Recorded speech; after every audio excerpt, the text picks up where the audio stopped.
আসসালামু আলাইকুম ওয়া রাহমাতুল্লাহ। আসসালামু আলাইকুম ওয়া রাহমাতুল্লাহি ওয়া বারাকাতুহু।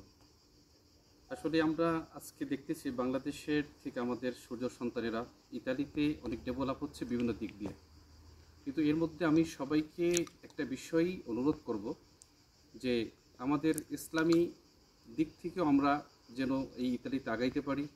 এবং আজকে ইতালির মধ্যে বিভিন্ন জায়গায় মাদ্রাসা মসজিদগুলো হইতেছে, আমাদের সন্তানগুলো যেন সুন্দরভাবে কোরআন শিখতে পারে এবং বাংলাদেশের সৃষ্টি কালচারগুলো যে আমাদের মধ্যেও যেন তৈরি হয়।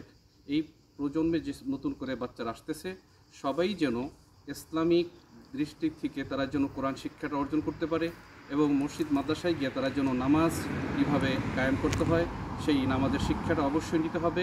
এবং অবশ্যই আমাদের সন্তানগুলোকে এই দিক থেকে ইন্সপায়ার করতে হবে যেন তারা দিন শিখতে পারে, ইসলাম শিখতে পারে। এই বিষয়ে আমাদের সকলকেই আমাদের আবেদন থাকবে এবং ইসলামিক কমিউনিটিও যেন আরও সুন্দর হয় এবং বাংলাদেশিরা যেন এই বিষয়গুলো গুরুত্ব দেয় প্রত্যেকটা শহরে এবং প্রত্যেকটা জায়গাতে। তারা যেন আমাদের বাচ্চাগুলোকে মসজিদ চিনায়, যে মসজিদ কী জিনিস, ইসলাম কী জিনিস, আমাদের ধর্ম কী জিনিস, কোরআন কী জিনিস। এই বিষয়গুলো আমাদের এই ইতালিয়ান যে আমরা স্কুলগুলোতে যেভাবে পাঠাই ঠিক ওইভাবেই আমাদের সন্তানগুলোকে মসজিদও পাঠাইতে হবে। ধন্যবাদ।